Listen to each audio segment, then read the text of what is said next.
In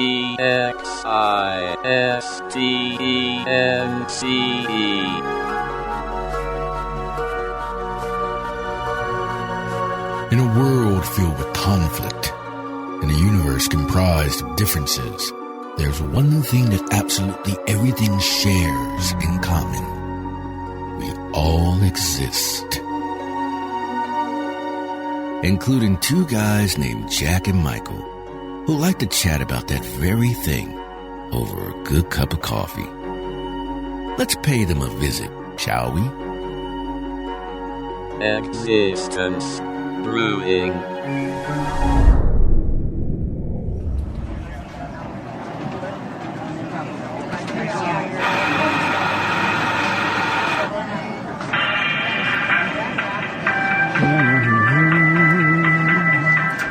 Hey, Jack Hansen, what's going on? How are you? Oh, gosh, it's you. What It's are you me. doing here? Fancy meeting you here. I know, just like all good times. I was just looking on the bulletin board, and it looks like they've got a kind of a funk psychedelic group going to be playing on Friday night. So that would be maybe something to check out. Funkadelic. The Dentines. Yeah. The Dentine Ice. That would be a good I name love for a band, bands wouldn't it? named after gum. Yeah. Whatever happened to the Doublemint twins, by the way? You think they're in a retirement home now? I can't remember. I don't recall. Is that before your time? That was way before my time, evidently. Oh, okay. Well, The yeah, Doublemint twins. In the 70s and early 80s, there was this thing called the Doublemint twins, and they sold chewing gum. So, they have like Doublemint and those other gums, Juicy Fruit. I think it's from the same line. And anyway, the Doublemint twins were these really attractive, like Scandinavian twins who were sitting on a park bench chewing gum, waiting to be ogled by every passing man between the ages of early puberty and 95. And they sold the gum, and they were the Doublemint twins. And they've got to be themselves in their elder years now. So I was just wondering where they are today, and if they are chewing, if they are still doing it with their own teeth, which I highly doubt. So Yeah, like good capitalists. They were a musical group, and they were selling gum at the same time. yeah, they were an early version of Taylor Swift, or take your pick of today's. The guy that really because we've had multi-sport athletes. Dave DeBusschere was the first, as I recall. I'm sure there were ones before that, but nobody remembers Dave DeBusschere. He played baseball before he played basketball. Of course, he was very synonymous with basketball. He's a good basketball player, NBA, but he actually played baseball before he played basketball in the major leagues. I believe the White Sox had him for like a season or a cup of coffee, and then that was it. He was like better at basketball. And then we had John Elway and Bo Jackson, and now it's like the multi-sport thing has kind of died off. Michael Jordan tried to be like a triple athlete, but he can't golf worth crap. No, But he tried to play baseball, and he wasn't as good. But I don't know how you could beat his abilities as a basketball player. He should have just stuck with basketball. Yeah, I would think that you'd just want to stick with that. But when you're that good at something, I suppose, not that putting a ball into a hole repeatedly seems that difficult, but I guess I'm not as good at it as MJ. No.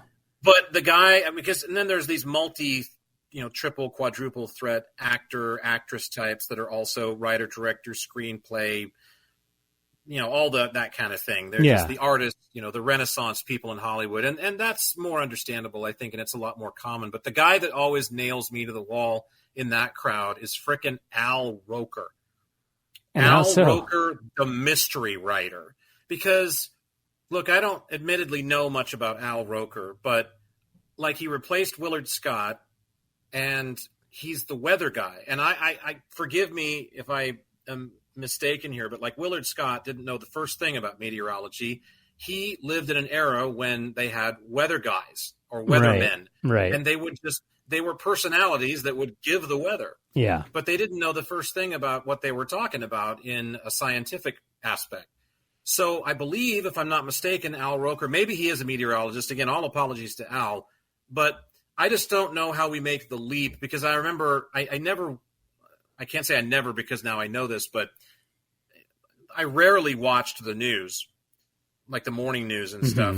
But I do know that Al Roker wrote this mystery novel and pushed it just incessantly. Oh, I didn't know that. Either pissed off every producer at NBC for months pushing that thing without their permission, or he had to, the payola that was involved had to have just been enormous because he pushed that book to no end. And I just thought, what a bullshit deal this is. I mean, do you know how many really quality writers are out there trying to like break in and get their work noticed? And here's this guy already a TV weatherman on the biggest possible stage, and he writes a mystery novel and immediately gets to promulgate it on national television in front of an audience of millions. How much bullshit is that? That's like, that goes beyond nepotism, if you ask me.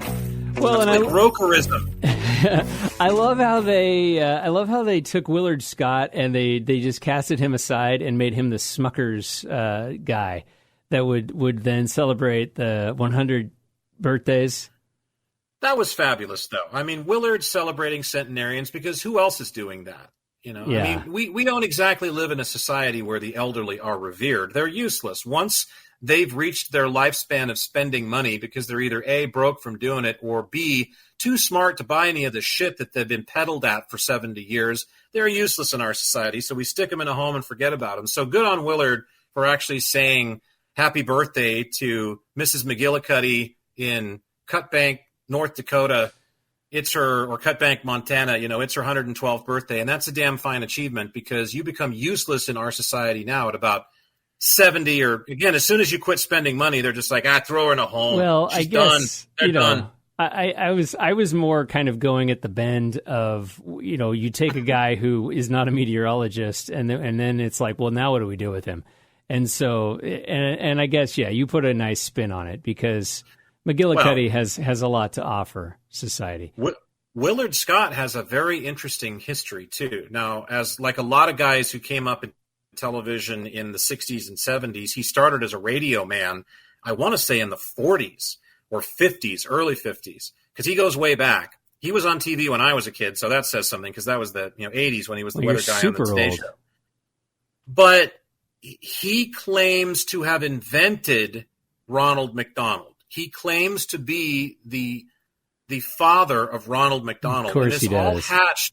And this all hatched from, and I know this because it's a piece that I started writing it years ago and had so much fun with it, and then I haven't revisited it in years, and I really should pick it up again. It was a parody piece about all of the McDonald Land characters from the olden days, most of whom they retired, but now they've brought back like Grimace, and I think the Hamburglers kicking around somewhere, but pretty much it's just Ronald. But anyway, in doing my research for that project, I came across this whole piece of the lore of Ronald McDonald that Willard Scott claims to have invented Ronald McDonald as a promotional gag for McDonald's when they were just a fledgling burger chucker, when they were just getting off the ground. And he said that the purveyors of McDonald's came to the station that he worked for and said, we want a promotion, we want a promotional item, we want to figure out something to do. And he recommended this clown. He said he named him and everything. Ronald McDonald is his invention, stands by it to this day, although I think he's dead, but he's probably in heaven standing by it right now next to God, Allah, whoever's up there. So, I mean, yeah, interesting thing about Willard Scott a lot of people don't know. On his bio, they don't call him a weather guy. They call him a weathercaster. A weathercaster. Yes. Interesting. And so, yeah, so Willard like Herman Scott Jr., God rest his soul, it actually does show that there was some kind of a Ronald McDonald. In fact, he performed from 1963 to 1966. Oh, that's right. He was Ronald. Yes, the character Ronald McDonald for a McDonald's franchise. If that doesn't say broadcaster, I don't know what does. That you will just take any pride that you have and you will do it for an advertiser. That, with all deference, posthumously to Willard, because I don't dislike him and had no reason to, I guess. No.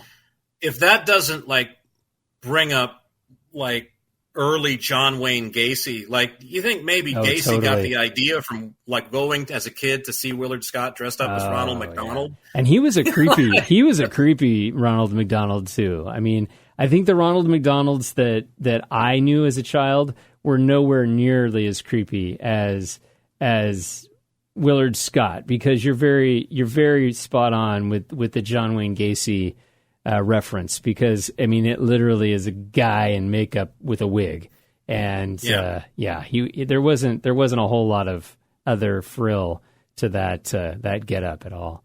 Speaking of which, I always used to like to watch the Willard Scott segments during breakfast.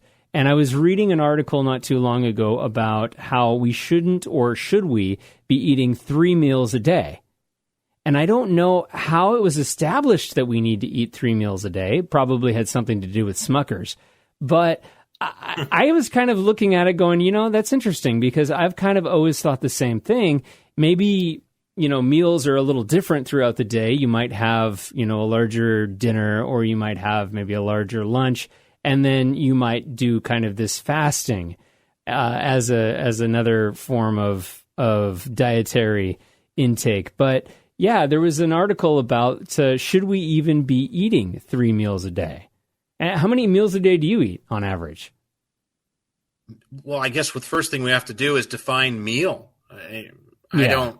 I would say I honestly eat one meal a day, because I start my morning with a power bar, and then lately I'm dipping into trail mix a little bit after that, maybe 2 hours after the power bar at 6 and then maybe a slice of cheese and an apple around lunchtime. And then the only meal of the day is dinner, which I typically eat between 4 and 5 p.m. local time where I am. Mm-hmm. So yeah, I mean, I would say I eat one meal a day, but of course I do eat throughout the day.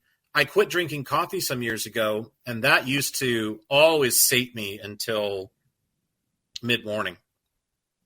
And that's probably one of the reasons why I was always a little thinner than I should have been for not working out more, because coffee's a diuretic, and that carried me through the morning and mid-morning hours until finally it was time to eat something at like 11.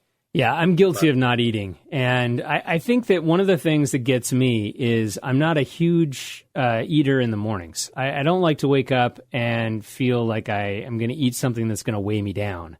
I'm not going to go in and grab a big bowl of porridge and, a banger. What the hell is porridge anyway?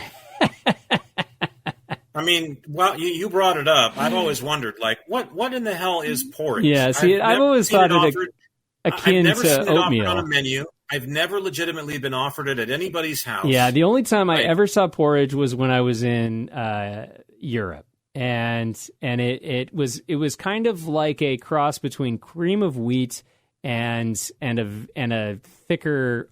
But see, oatmeal is very thick. Oatmeal is almost like a paste compared to porridge. Porridge is more of like a cream of wheat consistency. But yeah, that's the only time I think it's a European thing.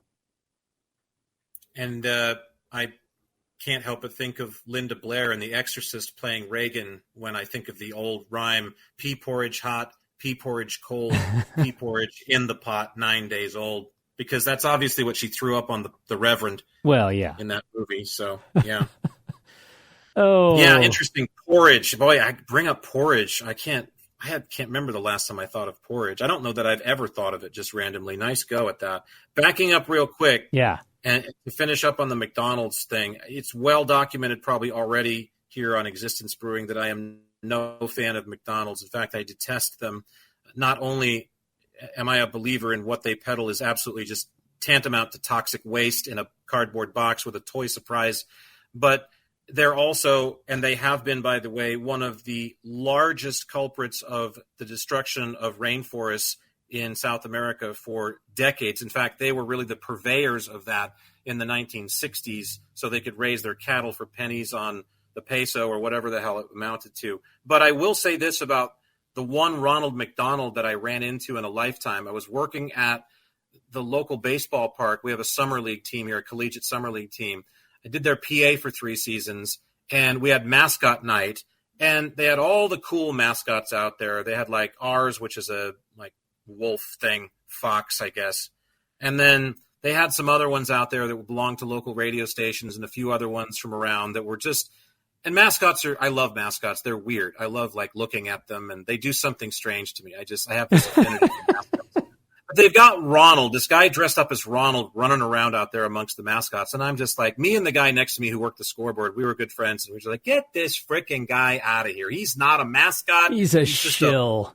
He's a shill fool in makeup running around. He has no place next to these actual woolly things that you could have like a furry pile with. You know, he'd be kicked right out when these guys get together after the game to like pile on each other in this little sex orgy mascot thing. He's not invited. But I will say this. He's the Mickey Mouse of mascots. The guy came up to the press box after he was done running the mascot race, and we called it and everything from up top, because I was the PA guy. Nicest freaking guy you could ever want to meet. I mean, absolutely just, and not just really gregarious, which can be annoying in some ways. Just especially from a mascot. Oh, just the most genuine, the most just gracious person. And so, honestly, it didn't change my mind about Ronald McDonald as an icon. He's still evil as fuck and needs to be dealt with. But just, you know, as Ronald McDonald, guys who play him go, as people who portray him, I came off whatever fence I may have been on. He was a nice guy, and so I want to salute that guy. Wherever he is today, I hope he's very, very happy, because he's not that I wouldn't wish everybody well, but especially him, because he was a great guy. And to get my mind changed, especially about something like that, that's tough. So yeah, you're a tough crowd. And I will say that I've been hanging out with you too long when I start incorporating things or words like shill into my my lexicon of vocabulary. Yeah, nice. I knew that's where you were going with that one. They're all around us. So yeah. The thing is, Ronald is actually, and this is one of the things I was going to bring up at the end of my piece. See, because I'm a fan of advertising from my childhood. I love, look what I'm wearing. Ooh, Trix. I mean, I'm wearing the Trix Rabbit today. So I love cereal box icons. I love the Hostess gang. Mm-hmm. All of them are fantastic. They're my buddies and my pals. But they're not shills, because they couldn't help but be invented by the corporate ranks. So they're just innocent bystanders who get pulled in from the Akashic, and instead of just being allowed to be a walking, like, anthropocentric incarnation of a ding-dong or a cream-filled sponge cake, they have to get clad on the packaging of something that's being sold for money. They don't know any better. So Twinkie the Kid, you know, cowboy hats off, he was just doing what he was programmed to do by this world, but he's innocent. So that's the way I feel about advertising icons. But Ronald is sort of marginal territory, because he's a clown, for one thing, and all clowns are evil. We know that. And then, you know, there are other examples that are similar, like Colonel Sanders. He's a real guy. So shill all the way, no offense to his chicken recipe, which, by the way, is in a vault that apparently is tighter than Fort Knox. And the secret formula for Coke, and like they've got laser weapons, and you know, it's just, that is just ridiculous. When are we going to get over that? It's 11 herbs and spices. Okay, it's 2024. How fucking hard could it be to guess what 11 those are? I'm sure AI could do it. I was just going to say, don't we have AI to like put a sample on? Just immediately it pumps it out. And like, oh, there goes the Colonel's secret. It's gone. His job. He took it, girl. The kid there. Yeah, and I also was wondering too, like when are we going to get over the Southern Colonel thing? It's not a military reference. Did you know any colonels when you lived down in Florida? No, but this is so funny you bring that up, because there's a funny story about Colonel Sanders that I know. The state of Kentucky has apparently a very nasty habit of just sort of making everybody an honorary colonel. And it's just one of those things. You might note, if you know college athletics, for example, that I believe it's Eastern Kentucky University. I don't know where it is. Might be in Paducah's in Western Kentucky. Anyway, wherever that is, I believe they are the colonels, their mascot even. So Kentucky is synonymous with colonelhood. It's kind of like knighting. Yeah. And so when they coloneled Harlan Sanders, he's been coloneled. He was asked about it by the local media or the national media or whoever, and there's a famous quote of his apparently where he says, they said, you know, how do you feel about being named an honorary colonel by the state of Kentucky for frying chicken? And he said, well, I'd feel a lot better about it if all my neighbors weren't colonels already. And that was basically trying to say, like, yeah, like I'd feel better if like everybody that I know wasn't already a colonel that lives in Kentucky. I'm surrounded by colonels.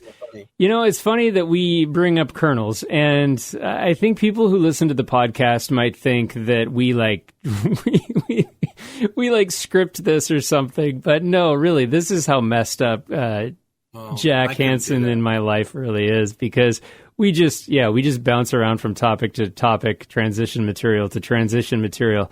I was watching a movie over the weekend. It is an older movie, it's an older movie. It's called The Emperor with Tommy Lee Jones. Have you seen this movie? Oh, yes. Yeah, I don't recall it well, but I have seen it. It is such a great movie, and I'm very fascinated. I hate revisionist history. Don't ever bring up revisionist history to me. It's like the Ronald McDonald to me. But I am extremely a fan of when Hollywood takes a part of history and really kind of zeroes in on it and gives us a maybe an alternate view of how maybe an event went down. I think recently Oppenheimer was one that did that with the atomic bomb. And just kind of looking at it from a humanistic standpoint versus a rah, rah, rah, go get 'em America. And I really did think that it gave us a really cool view into the Japanese foreign policy that went on during World War or after World War II. And really just kind of the psyche behind how the Japanese viewed the American foreign policy versus, kind of how the Americans were going at it. And, if you don't know what I'm talking about when I say American foreign policy, I mean, kick them while they're down and blow them all to hell kind of mentality. And there was kind of some of that going on in the Japanese government at that time, with the kind of the warmongers wanting to for whatever reason, it didn't really go into depth, whether it was for economic reasons or whatever. The Japanese element wanting to bomb Pearl Harbor, and then you had the emperor's foreign view and how honor in doing something that is honorable. And I thought it was a very fascinating movie. I'm glad that I had an opportunity to check it out. Brings to mind something that has now become so pervasive in our society, and it's because of artificial intelligence, strangely enough, and that is the level of trust and the level of, I guess, more than anything, mistrust is at an epic volume in our society. And what's interesting about that is because what you're talking about, I immediately think, well, all history, I was taught this by a very, very wise woman who, in fact, was my mother. And yes, I know that I'm biased because she squozed me frometh her loins many years ago, but she was also an awesome lady, and I've come to learn that many of the things she told me were not only very true, they were infinitely true. They were like so wise, just so sapient. But she always told me that all history is revisionist history, and it's not necessarily purposeful, i.e. it doesn't always go through a propaganda filter for governmental purposes. Usually it does because the official narrative needs to meet somebody's agenda, but sometimes it's just because of the fact that when things happened in 1940 or 50 or 60 or even up until just recent times where everybody's got their phone running on something with a live stream, stories changed when they were oral or when there was only one picture to go by or when only a few people were there to see it blow up or to see the Hindenburg crash or, so were all of the details exactly right? Were they all copacetic? Was everything in order? No, not necessarily. So to an effect, all history is revisionist history, but sometimes it's a very planned maneuver, whereas others, it's just the way that history is. It evolves or morphs over time. But now we're in a time when something that is literally happening as it's occurring, we're questioning whether what we're seeing is real or not. And while that scares the hell out of me in some way, I also feel like we've earned that because of all the lying that we've done about our history and about history in general. So the movie that you watched, how much truth is, like, I just watched Erin Brockovich again recently. I love that movie, and I'll take it in every couple of years or so. And I even Googled how much of Erin Brockovich was true, because I was kind of curious to see what AI spit out. And it said like 98% of it was fact. There were just a couple of things. And there's no way I can believe that. There's no way I'm buying that. Well, that a Hollywood movie is 98% accurate about anything. I doubt it. Well, and Hollywood movies aren't even accurate about themselves. I also kind of go into a movie like that thinking, okay, this is Hollywood. They're going to try to captivate our attention for 3 hours, so I guarantee it's not going to be 100% accurate.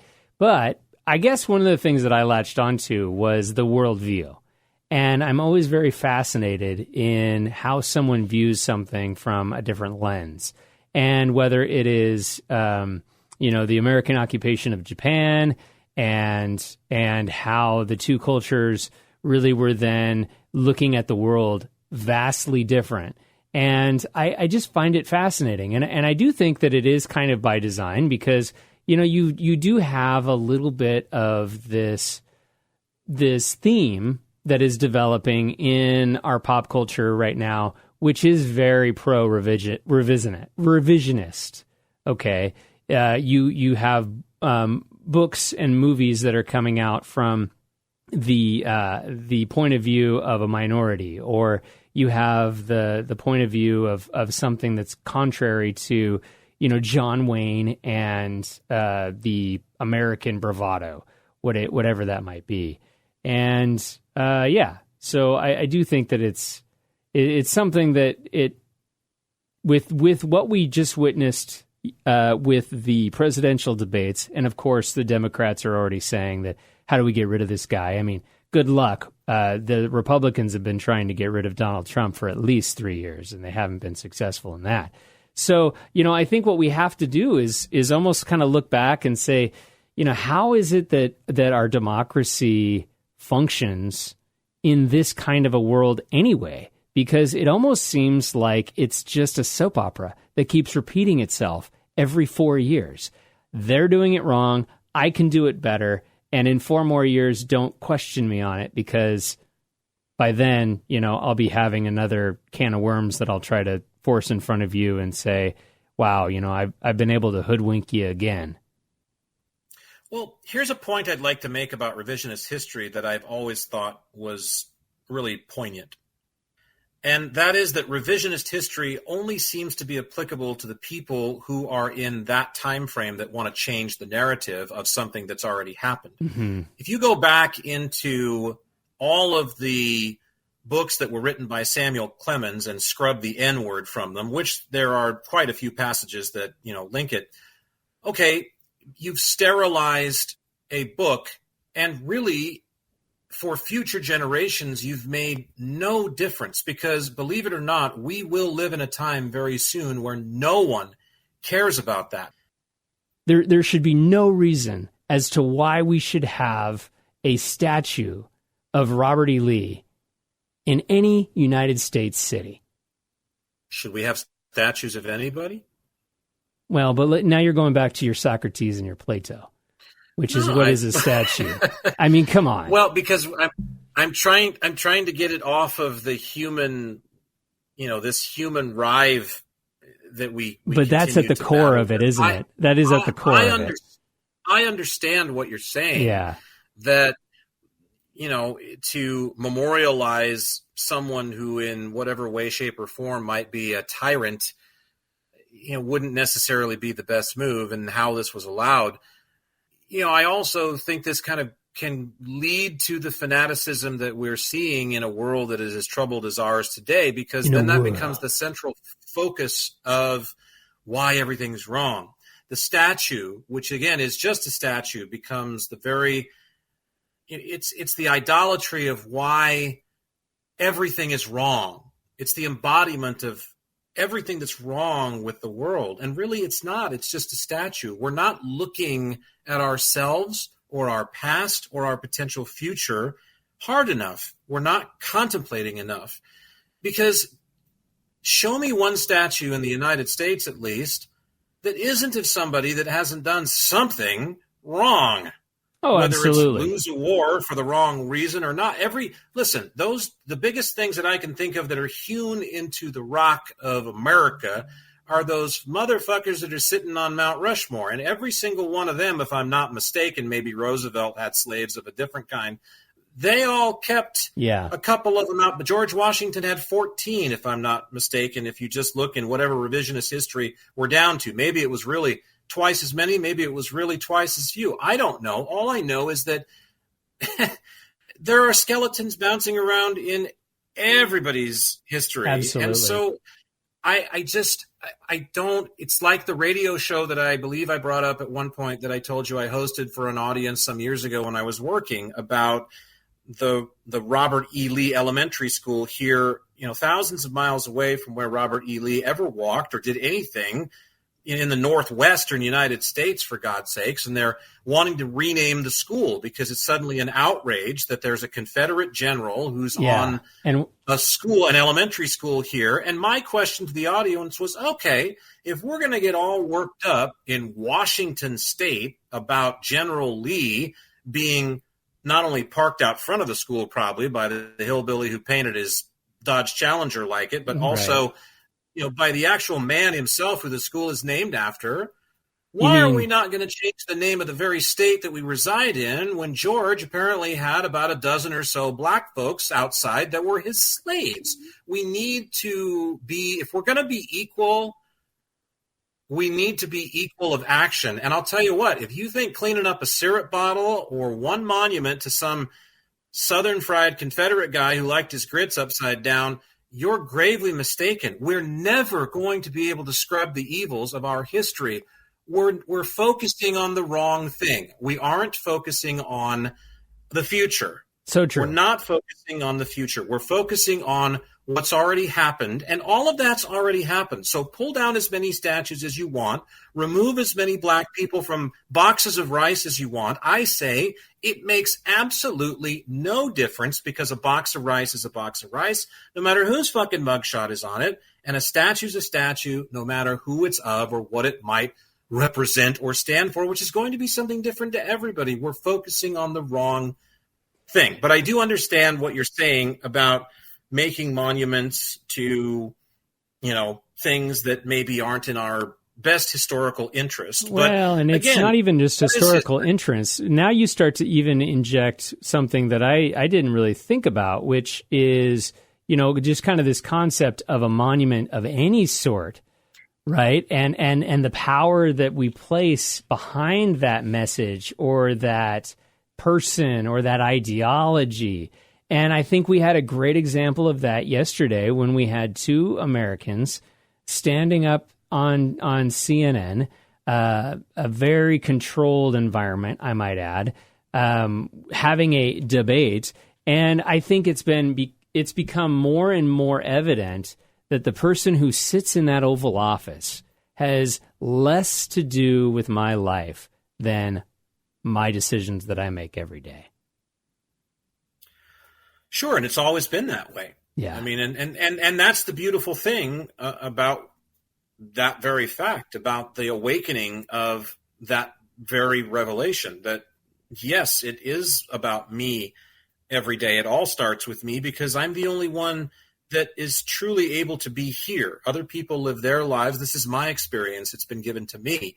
And so I am the only one that can forge change. But the beautiful thing is there's 8 billion other people running around that you can also, in some way, have a relationship with. You can actually forge partnerships with them. You can actually, and are we always going to have differences? Are we always going to have divides? I guess, but I think we'd have a lot fewer if we would do just a few very basic things different and take a look at what it is that truly matters to us. Well, if everybody thought like Jack Hansen and I, the world would just be a better place. I mean, let's just face it, right?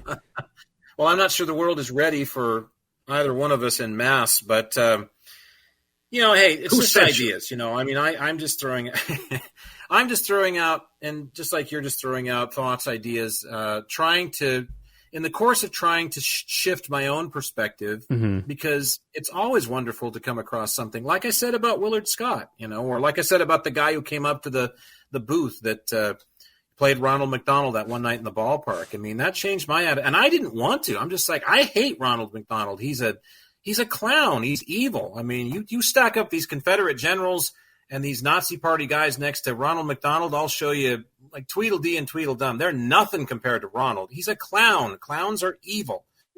Do you think they have a union? Do you think that the Ronald McDonald... Especially a clown that peddles fast food. Yeah, do you think that they have a union, a mascot union, or even just a Ronald McDonald group? You think there's like a monthly... Yeah, do you think there's like a monthly newsletter that's sent out? The white makeup versus the red makeup. You decide. I don't know. Probably. All I know is that Burger King missed the boat with the king. Of course, they went for the whole royalty track. You know, they went for the autocratic burger thing. I think if we want to talk about fast food restaurants and their success or failure of the mascot, I would say Burger King is probably one of those failures, because I don't know that it ever really took off. And are we talking about the king with the plastic face? Was that their mascot? Yeah, I mean, my brother worked for BK in the late 70s, and there's pictures of him with the actual man that used to come to the stores and portray the king and give balloons to the kids and paper crowns. They had a guy. Stuff. So, yeah, there was an actual man or a set of men that the franchise hired out to play the Burger King and go to the stores and mix with the masses before they fed them toxic waste and led them to an early death at their own expense, I might add. But now, some years later, it became a plastic thing. And then I don't recall the advertisement, but there was one ad that got them in hot water because the mental health community didn't like the portrayal of something that was in one of those ads. So they quickly scotched the whole advertising campaign and decided to retire the plastic king. Yeah, as I recall, that's what happened with that. But anyway, like I said, I mean, I'm a iconography. Look, I mean, it's kind of why I think it's fun for us to bounce around from all of these, because when we are talking about real people, when we're talking about General Lee, or we're talking about Hitler, or Goebbels, or whoever it is, a statue may be somewhere that we take great offense to. But in general, we are talking about iconography when we're talking about everything from King Ding Dong to Hitler.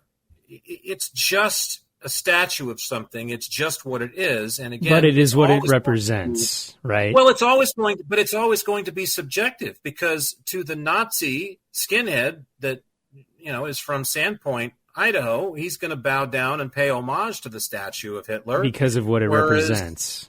Yeah, because whereas the rest of us are going to say, no, thank you, or be indifferent, I suppose, at the very least.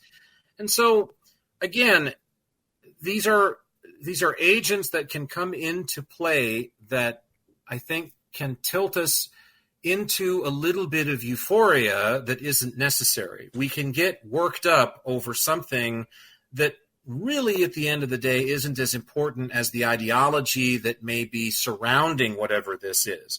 Again, we joke about it, I joke about it, but Ronald McDonald I have vastly less trouble with, even though I think clowns are evil, and that's a fun little thing for me to say because it's entertaining. I have far less trouble with some clown running around town in baggy yellow pants as I do what he's peddling.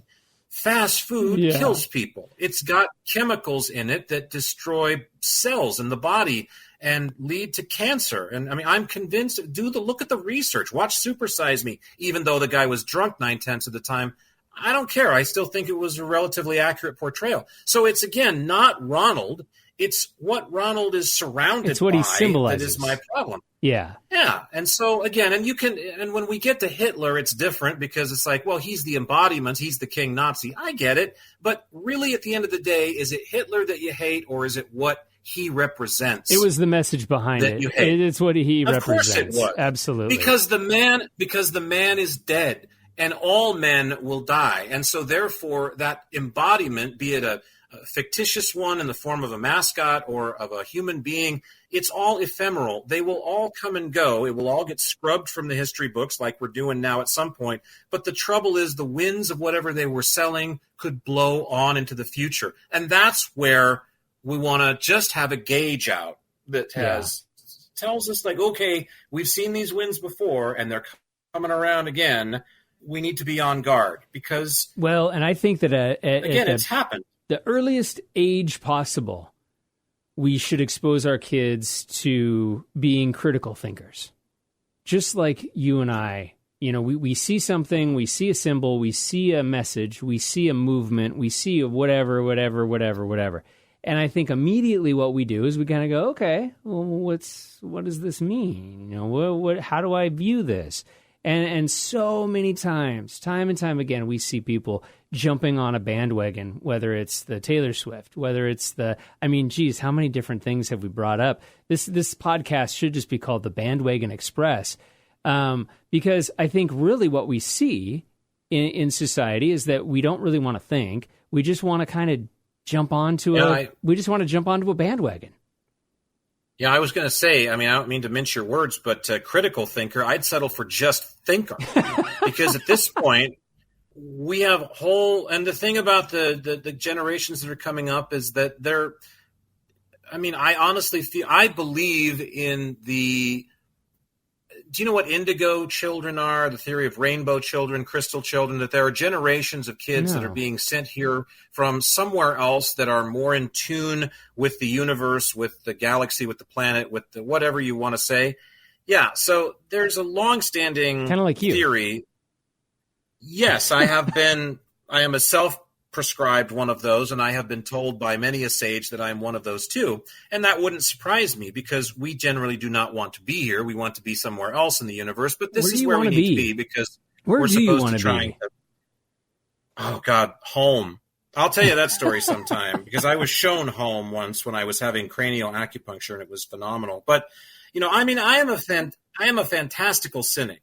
So yeah, when it comes to just the world at large. So again, I would settle for just thinking at this point rather than critical thinking, because critical thinking went out the window, I want to say decades ago. And like you said, now we have people, and the problem is that I have with it, somewhere along the way, something happened to tell the people in our world, at least out west. I don't know how it is in other parts of the world. And that should be something else, by the way, that I think everybody should be exposed to is people that live in other parts of the world. Because believe it or not, there are 192 other goddamn countries besides the United States of America. And they all see things a lot differently, or at least a little differently than we do. But, yeah, and that's what I love so much about the Eastern view of the world. It's completely different than what I was raised with. But no, go for it.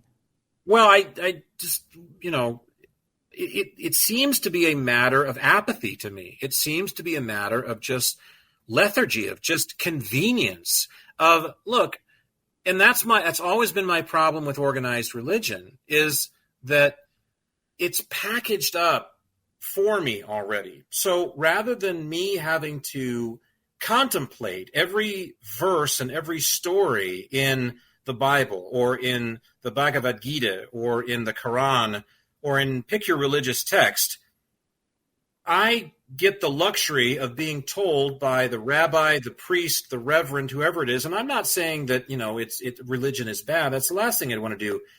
I think religion's fantastic. I am a theological person enough myself. I'm a very spiritual guy. But to me, it's open-ended. Yeah. And when organized religion came along, the powers that wanted, again, it's these vestiges of we need to control people's shit, and that's what we're going to do, and here's how we're going to do it. We're going to take out the books we don't agree with and we don't like, and King Constantine was the crown jewel of doing that in the Catholic lore. Without a doubt. So the popes were well known in the early days of taking scriptures. Even Martin Luther. And interpolation is supposed to be a sin, by the way. You're not supposed to add or take away verses, but apparently you can take away entire chapters of the Bible and get away with it, because there's supposed to be all these hidden scrolls somewhere in the Vatican basement or whatever. I don't know. we just know that, again, revisionist history comes around to bite us once more, but it's done for the same exact reason. It's to control the people that are going to drink the Kool-Aid that we're about to put out. And the problem with that is that then it's incumbent upon the people that the Kool-Aid is put before to say, you know something, I'm going to do some testing on this before I put it in my body, because it's the critically thinking thing to do. Yeah. And we've lost touch with the ability to do that somehow because, again, organized religion says, just do everything that your pastor says. Yeah. Just do everything that your reverend says, and you'll be fine. Well, and I think all of the answers are right here. This is all you need is just this book, and then we've got somebody to interpret it for you from corporate. We have focused too much on the corporate and not on our relationship with the being. That's not true critical thinking. Yes. And so outside of the theological realm, it's the same thing. Yeah.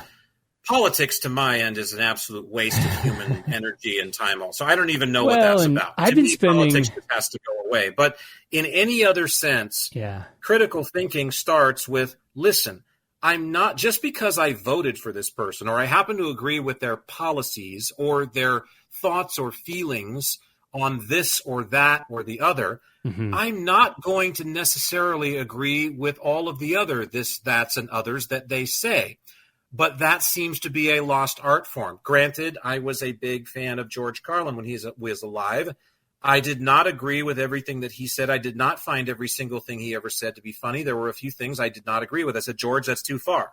A lot of it had to do with bashing the spiritual world, but I also understand that he was raised in a Catholic setting that was incredibly strict, and he was recalcitrant against it. And I think the reason he did develop those, and I'm not a biographer of George Carlin, and I didn't know the man, but I think one of the reasons why he was so calcified in that was because of what you're just talking about, which was the brand of the Catholic Church really had a number on George's spirituality.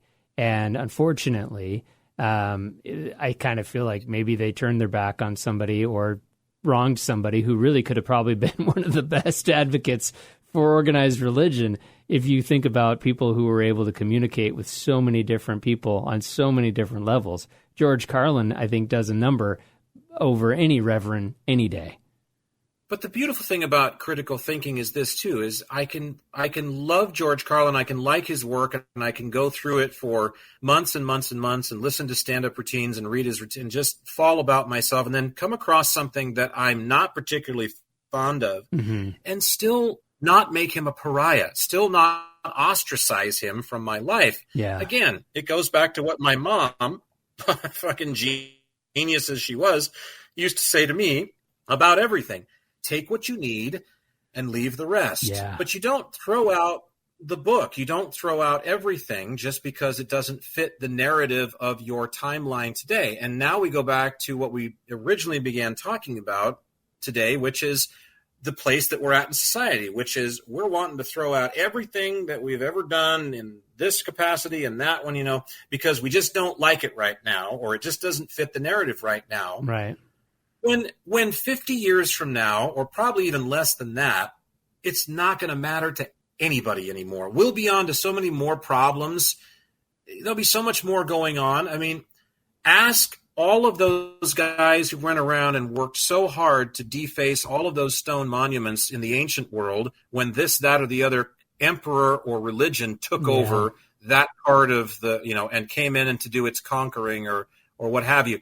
No one cares now. It's a part of history that means pretty much nothing to pretty much everybody. So this is why we need to think more about, all right, this has already happened. And although I'm a firm believer in the present is the accumulation of everything that has happened in the past, there's also a future that has nothing to do with that potentially. We can literally start anew tomorrow and throw all that stuff out without having to go around and literally do it. We can say we're changing.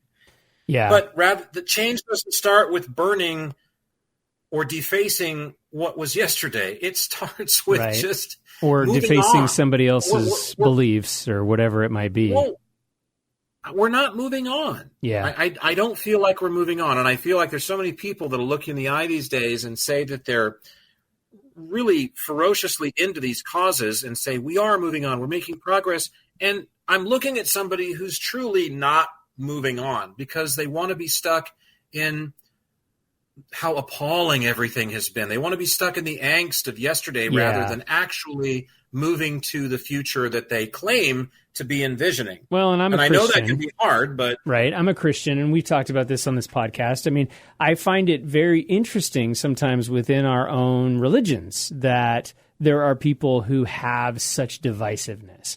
And there are those people who maybe will pick up a cause and they will just steamroll it to the point where, if you don't believe in this, you're against us. And to me, it's just like, that doesn't solve anything. That is so contrary to the beliefs of your creator. And how is it that, our creator allows people who are contrarians or don't go along with his plan on our face of our earth, and yet you guys think you're so, able to say to me that because I don't believe in this maybe small facet of the universe when it comes to Christianity, that I'm just out of the cause, right? I mean, that's in a way kind of, I think, what we always run up against when it comes to even organized religion within our own belief system. Well, one thing we can say for sure, I'm pretty sure that we've learned in over 15,000 years of human history is that empires fall. They don't last.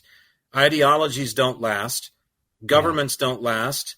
Nothing lasts. And it should stand to reason, does it not? Because we don't last. Not in this form, anyway. The beat goes on, baby. We're embracing the wrong portion of this experience. Yes, gummy worms and hot sex are fantastic, and there's no reason not to have them. But the factions that govern them, we might want to take a look at a second time, because we're on a treadmill that's not getting us anywhere. So lest we look at a different way to, we say live our lives, and it's just so hard corporeal, it's just but it's really to experience this, because this is an experience. And well, it's a gift, right?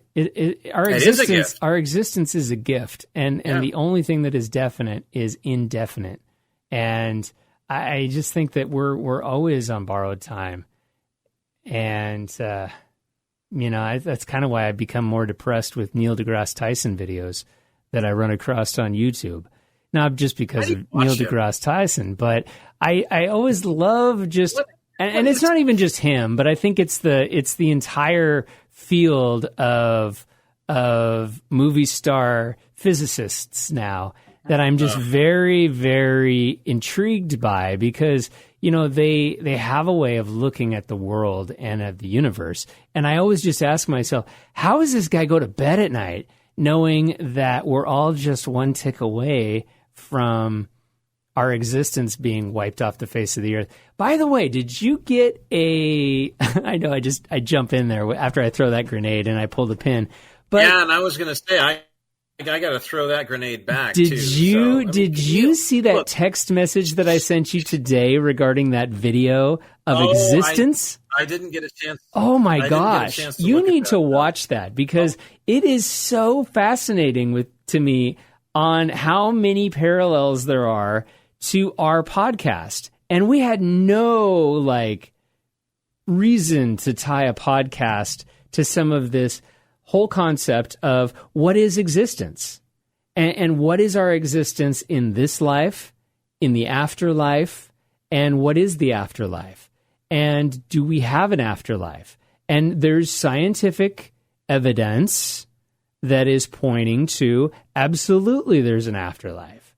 And I would love for you to watch that video, because I think there are some definite things that we could maybe include on a future podcast when it comes to, kind of how this existence is, and what is our job with this existence, and what is our purpose to be here.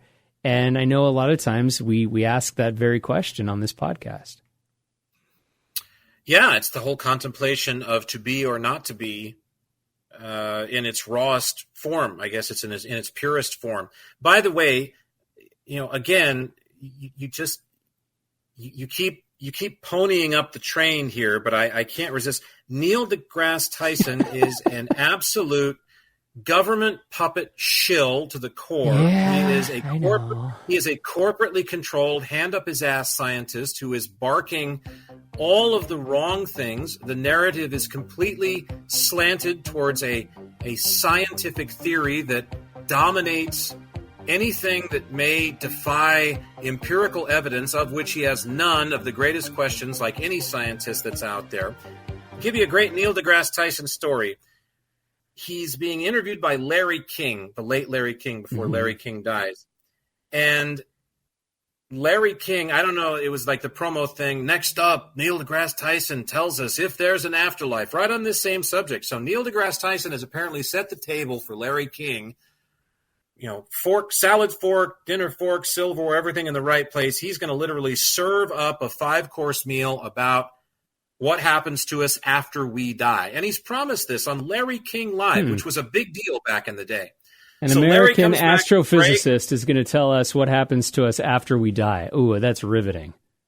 So Larry King comes back from break, and here's Neil deGrasse sitting there. And Larry's like, okay, it's time, kiddos. You're about to find out from the world's foremost TV physicist, nuclear physicist, astrophysicist the meaning of life guy. Yeah, exactly. Here he's going to play George Burns from the movie Oh God. He's about to become Morgan Freeman from fucking Bruce Almighty. He's about to play the God card that the friggin' shill government has let him do. Here he goes. And so Larry says, tell us what happens. And Neil goes into the whole, well, my body will go back to the earth and the worms will dig into it, and then that'll break down, and then they'll shit in the soil and so everything. And Larry's like, no. Look, that's not what you promised. Yeah, that's not what you promised us. We're not billing this. Actually, what happens to me? Not my body. What happens to Larry what happens King? To my soul? And Neil deGrasse, of course, now is suddenly a Tyson in the headlights, okay? He is about to get his bell rung because he doesn't have the answer to this question. And somehow he said that he did, and, it's gone awry. Well, and he's a scientist. And scientists... He looks at Larry King and says, well, Larry, would you really want to live forever anyway? And without a microsecond of hesitation, Larry says, yes. Because he's Larry King. Well, and he did live for a long time. Human existence in history. He's married to a woman who's like 22, and he's 80 years old wearing suspenders, and he's making millions of dollars sitting there doing his checkbook, talking to the Pope. You got to be kidding me. Of course the guy wants to live forever.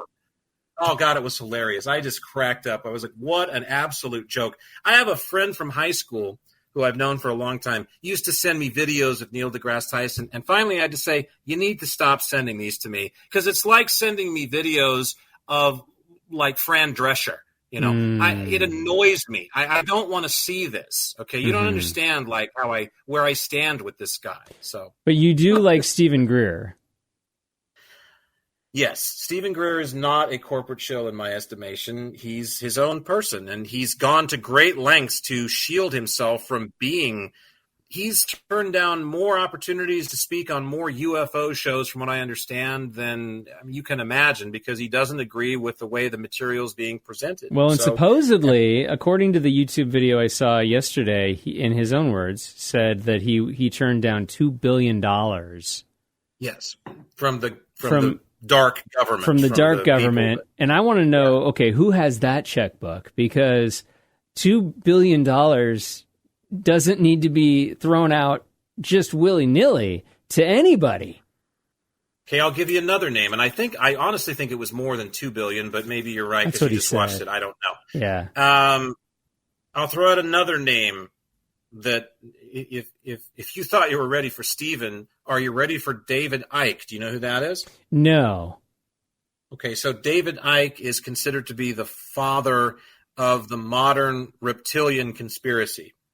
And he's written a number of books on a number of different subjects, and some of his stuff is way out there. And again, it's out there. But just because it's out there doesn't mean, remember, take what you need and leave the rest. I will say this. I am not entirely convinced that a reptilian, fourth dimensional, interdimensional, nefarious reptilian being conspiracy exists on our planet. But I remember when I was introduced to David Icke, I found his stuff just sort of perusing online one day, just sort of, chumming around.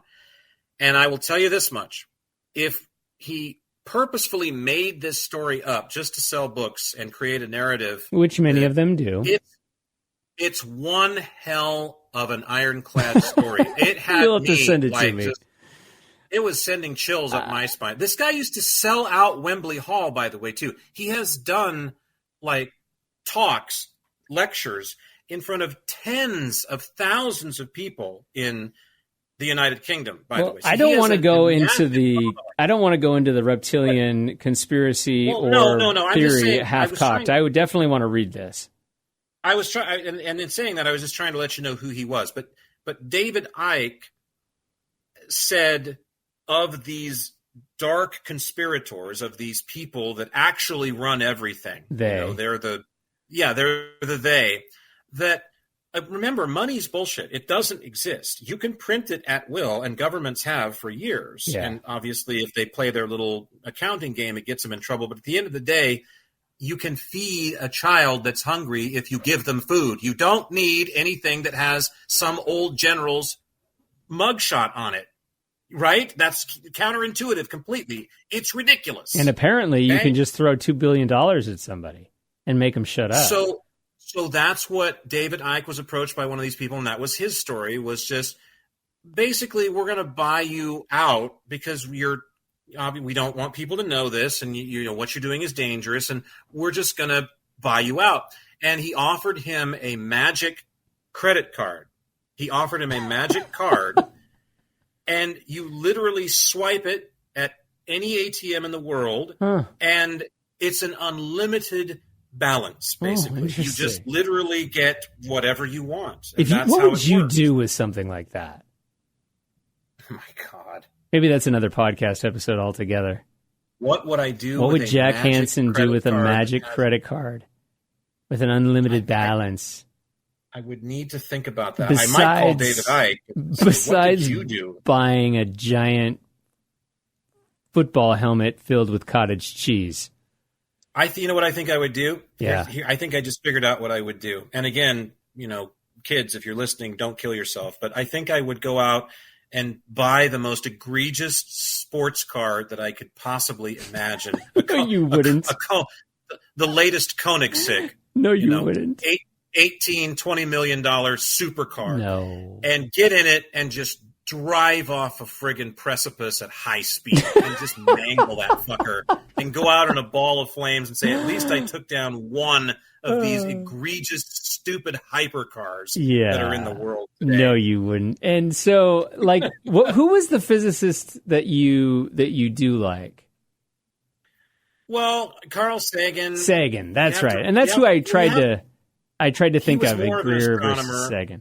Yeah, I believe they got to Carl Sagan as well, because Carl Sagan was very positive about a potential alien agenda and about extraterrestrial visitation, and that didn't work for people who were running, again, the narrative of the time. So they got him to change his tune a little bit, it seems. Stephen Greer even points that out. Yeah, Michio Kaku is pretty cool. I'll say that. I mean, he's another.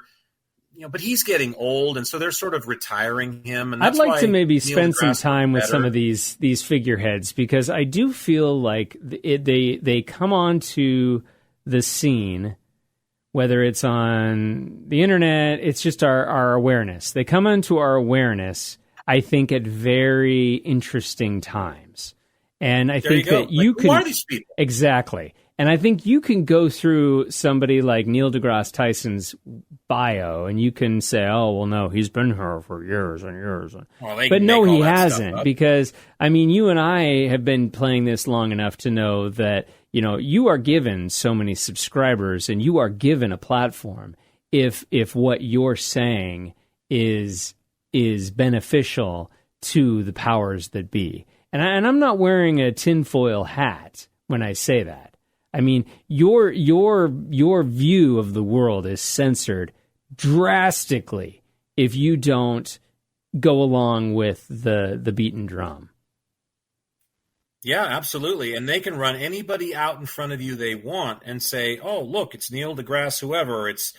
They probably tried 4 or 5 different names on some focus groups and said, oh, we like the deGrasse. That's very good. It's like bluegrass. You know, it's like the music. We like bluegrass or whatever. And Tyson. You know. Who doesn't like Tyson? It reminds me of the chicken nuggets.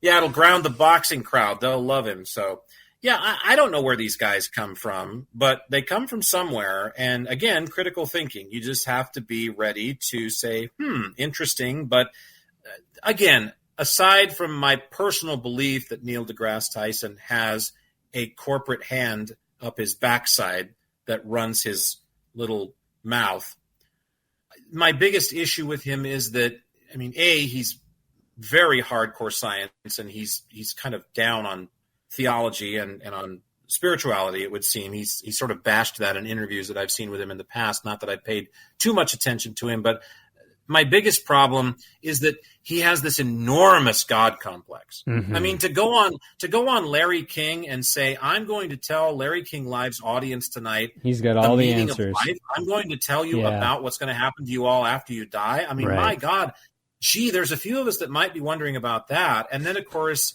he can't come up with shit. Well, because God bless Larry King for calling him out on his bullshit. God bless Larry King for saying his yes as fast as he did, because it's just so perfect. It was just like, would you really want to live forever? Yes. Yes. Absolutely. What are you, crazy? Oh, Larry King, bless you wherever you are. Fucking King. Of course I want to live forever. And wouldn't you if you were Larry King?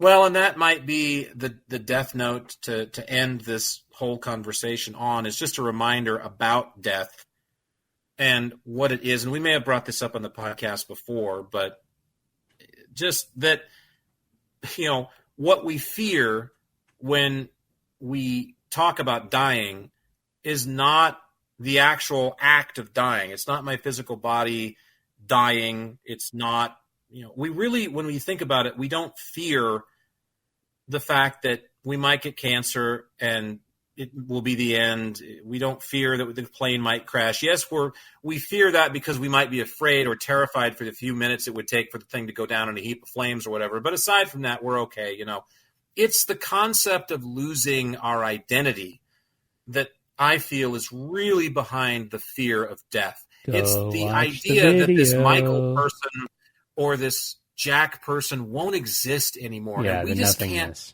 We can't have that. Our minds just can't, because the ego is massive. The ego is strong. Go watch the video. There's high strangeness in that video that I think you'll enjoy because of that one question that you just asked right there. All right, good enough. And I'm going to find some Chewels too in the meantime. Do you remember those? No. The liquid-filled gum Chewels. Ooh. I thought maybe you were talking about Juul, the vape. No, Chewels. Remember we started with the Doublemint twins way back when on this episode, yes. So I'm going to end with another gum that they don't make anymore. Doublemint's still around, but not Chewels. Chewels was like this square, soft gum, and in the middle of it there was this liquid center that tasted like the gum did. So you got this burst of like jelly, this peppermint jelly or spearmint jelly. Chewels. Good stuff. You've lived every day like you were captured in a different life. Ooh, I like it. Are we going back to the 80s today? Well, it's an 80s style. It's totally. A band called Street Lord. That album came out just last year, I think. And we are in the shadows and the lies. That's right. Believe in something new. That's right. Take care, kids. Jack Hansen, it's always fun. Always a pleasure. We'll look forward to next time. Your life was stolen, has been betrayed by the eyes of the liar. The moon has risen now.